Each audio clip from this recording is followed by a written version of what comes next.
I'm happy to be with you for our fifth visit, and our subject is a pleasing personality. Your personality determines whether people are attracted to you or shy away from you. It is the show window in which you display your character to the world, and it is the one thing which distinguishes you from all other human beings.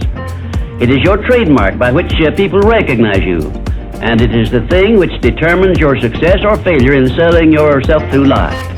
Therefore, you should see your personality just as others see it, so you may improve it where it needs improvement. Your personality consists of more than 30 different factors, traits, and characteristics. Because of the limit of time I can devote to this visit with you, I can mention only the more important of your traits of personality. But before I begin to describe these traits, I want you to know that every trait which goes into your personality is under your control, and you can improve it so it will be whatever you want it to be. Let us start with the most important trait of your personality, your mental attitude. This is the trait with which you attract people to you and cause them to like you, or repel them and cause them to dislike you. Your mental attitude must be positive if you attract people to you. How do other people know whether your mental attitude is positive or negative, you may ask? Well, the answer is easy. First of all, other people tune in and pick up your mental attitude by telepathy without your saying a word or making a move.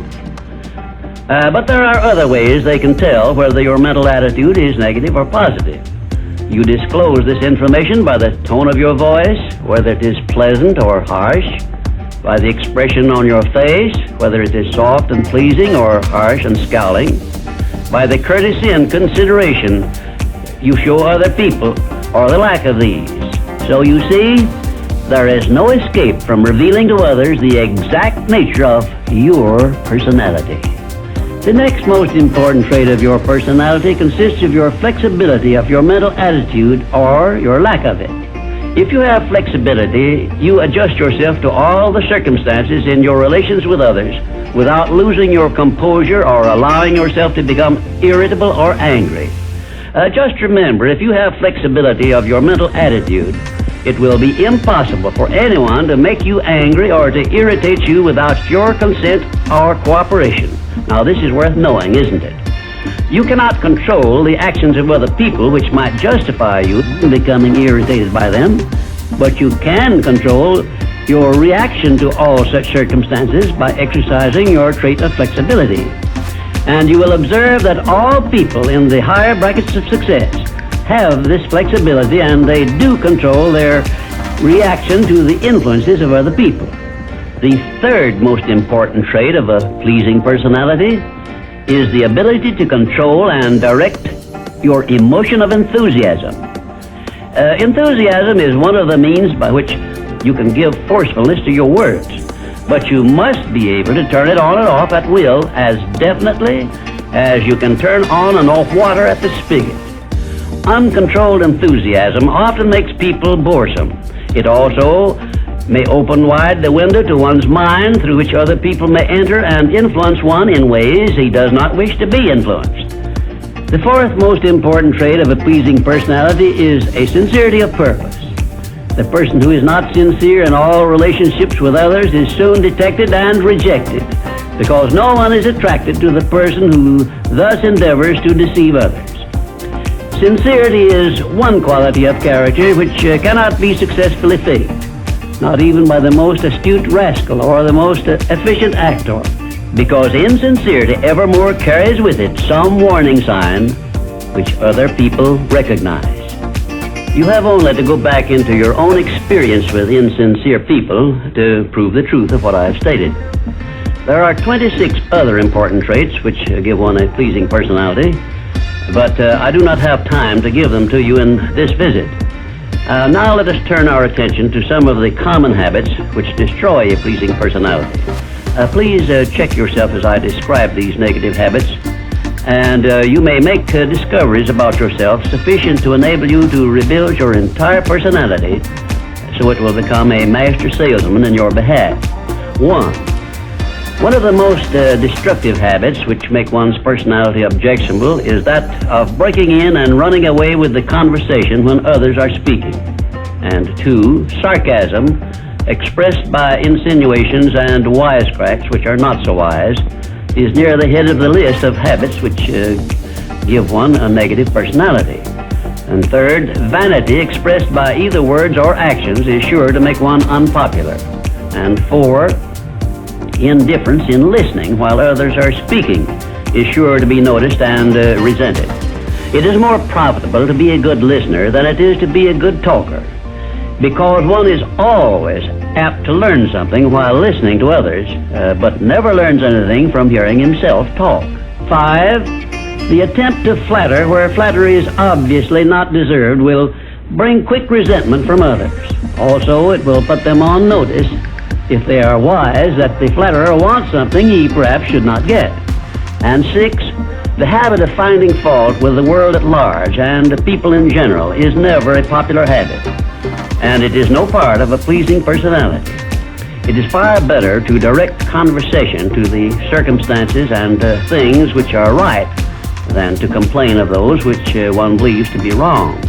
And 7, one of the very worst habits which destroy a pleasing personality is that of openly and directly challenging those with whom one may not agree, where there is no obvious reason for doing so, except the desire to be on the opposite side. And 8, the habit of volunteering unsolicited advice to others who have not requested it can make one an intolerable bore. Free advice usually is considered to be worth just what it costs, which is nothing but the patience with which to listen to it. And 9, the habit of speaking of one's physical ailments, worries, and personal problems may be tolerated by others, but this habit will never make one welcome or pleasing.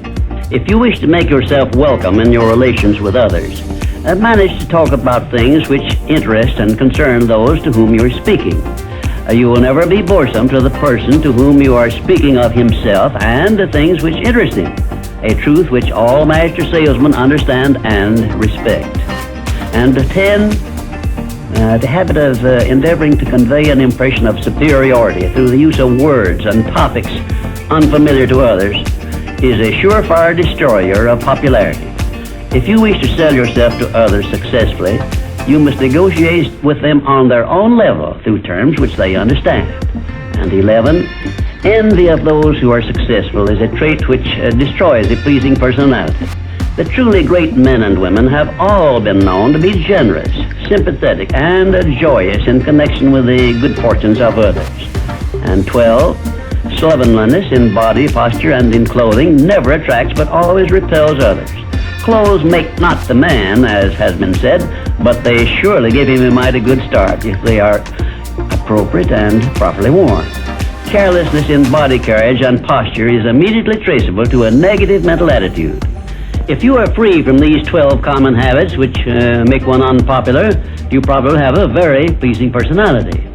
There are 5 other negative habits which make one unpopular, which I have not had the time to mention. Remember this, please. If you are not liked by other people, you may be sure there is a reason which you can detect and correct. It is unnatural for one person to dislike another without a cause. Before you can make full use of the master key to success, you will need to make your personality pleasing. This will require courage on your part and honesty with yourself. A pleasing personality stands near the head of the list of assets which make one truly rich. I was impressed with this truth many years ago when I heard Andrew Carnegie say that he paid his right-hand mastermind ally, Charles M. Schwab, $75,000 a year for the services he rendered directly. But he often gave Mr. Schwab a bonus at the end of the year of $1 million for the influence he exerted on his associate workers because of his pleasing personality. You see, therefore, Andrew Carnegie, who has been said to have been the greatest judge of men this nation has ever known, placed a value on a pleasing personality of more than 10 times as much as he valued the personal services of his right-hand man. Perhaps this will give you a clue that may help you up the market value of your personality. And now, until we meet again, may I wish you health, wealth, and peace of mind.